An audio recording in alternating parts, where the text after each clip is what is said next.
CPIM Kannur ജില്ലാ സെക്രട്ടറിയായി MV ജയരാജനെ വീണ്ടും തെരഞ്ഞെടുത്തു. സമര സംഘടനാ പ്രവർത്തനങ്ങളുടെ ഉരുകിത്തെളിഞ്ഞ വ്യക്തിത്വമാണ് MV ജയരാജന്റേത്. പാർലമെന്ററി ഭരണരംഗങ്ങളിൽ ഒരുപോലെ പ്രാഗൽഭ്യം തെളിയിച്ച ജയരാജൻ മൂന്നാം തവണയാണ് ജില്ലാ സെക്രട്ടറിയാവുന്നത്. അടിയന്തരാവസ്ഥയിൽ നാട് വിറങ്ങലിച്ചപ്പോൾ പോലീസിന് നേരെ AKG തൊടുത്ത വാക്ഷരങ്ങളിൽ ആവേശം കൊണ്ടാണ് പൊതുപ്രവർത്തനം ആരംഭിച്ചത്. 2019 ലോക്സഭാ തെരഞ്ഞെടുപ്പിൽ മത്സരിക്കുന്നതിന്റെ ഭാഗമായി P. ജയരാജൻ ഒഴിഞ്ഞപ്പോഴാണ് ജില്ലാ സെക്രട്ടറിയായത്. 2021 ജില്ലാ സമ്മേളനത്തിൽ വീണ്ടും സെക്രട്ടറിയായി. എടക്കാട് മണ്ഡലത്തിൽ നിന്ന് 2 തവണയായി. ഒരാളായിരുന്നപ്പോൾ നടത്തിയ ചടങ്ങിന്റെ ബഹുജന സമ്പർക്ക പരിപാടി പിന്നീട് പൊതുപരിപാടിയായി മാറി. മുഖ്യമന്ത്രി പിണറായി വിജയന്റെ പ്രൈവറ്റ് സെക്രട്ടറി എന്ന നിലയിലും മികച്ച പ്രവർത്തനം നടത്തി. പരിയാരം സഹകരണ മെഡിക്കൽ കോളേജ് ചെയർമാനുമായിരുന്നു. കഴിഞ്ഞ ലോക്സഭാ തെരഞ്ഞെടുപ്പിൽ കണ്ണൂരിൽ LDF സ്ഥാനാർത്ഥിയായിരുന്നു. നിയമ ബിരുദധാരിയാണ്. SFI സംസ്ഥാന സെക്രട്ടറി അംഗം, DYFI സംസ്ഥാന secretary, lottery agents and sellers welfare fund board, electricity board അംഗം എന്നീ നിലകളിൽ പ്രവർത്തിച്ചു. പെള്ളശ്ശേരിയിലെ മാരിയമ്മൻ വീട്ടിൽ പരേതനായ VK കുമാറിന്റെയും MV ദേവികയുടെയും മകനാണ്. ഭാര്യ K. ലീന, കേരള ബാങ്ക്. മക്കൾ MV സഞ്ജയ്, MV അജയ്. മരുമക്കൾ ഡോക്ടർ സിഗ്ത, ഡോക്ടർ ശിവ ബാലകൃഷ്ണൻ എന്നിവരാണ്. സംസ്ഥാനത്തിൻ്റെയും രാജ്യത്തിൻ്റെയും രാഷ്ട്രീയ കാര്യങ്ങളും അടങ്ങുന്ന നിരവധി പ്രമേയങ്ങൾ സമ്മേളനം ഐക്യകണ്ഠേന അംഗീകരിച്ചിട്ടുണ്ട്.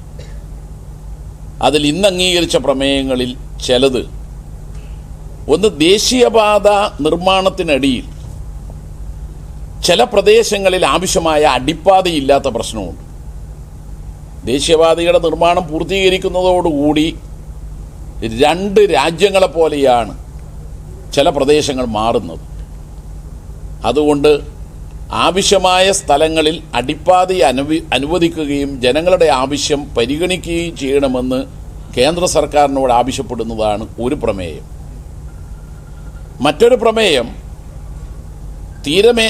തീരദേശ മേഖലയിലെ ജനങ്ങളുടെ പ്രശ്നങ്ങൾക്ക് പരിഹാരം കാണണമെന്ന് ആവശ്യപ്പെടുന്ന പ്രമേയമാണ്. അതോടൊപ്പം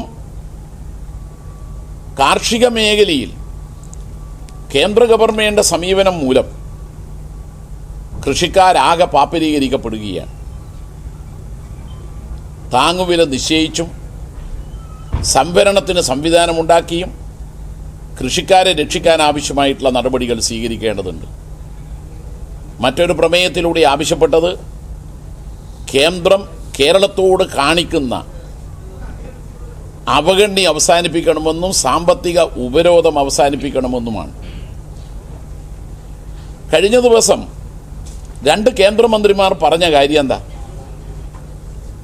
ബജറ്റിനെ കുറിച്ച് മാധ്യമങ്ങളെല്ലാം തന്നെ കഴിഞ്ഞ 2 ദിവസങ്ങളിലായി റിപ്പോർട്ട് ചെയ്തിട്ടുണ്ട്.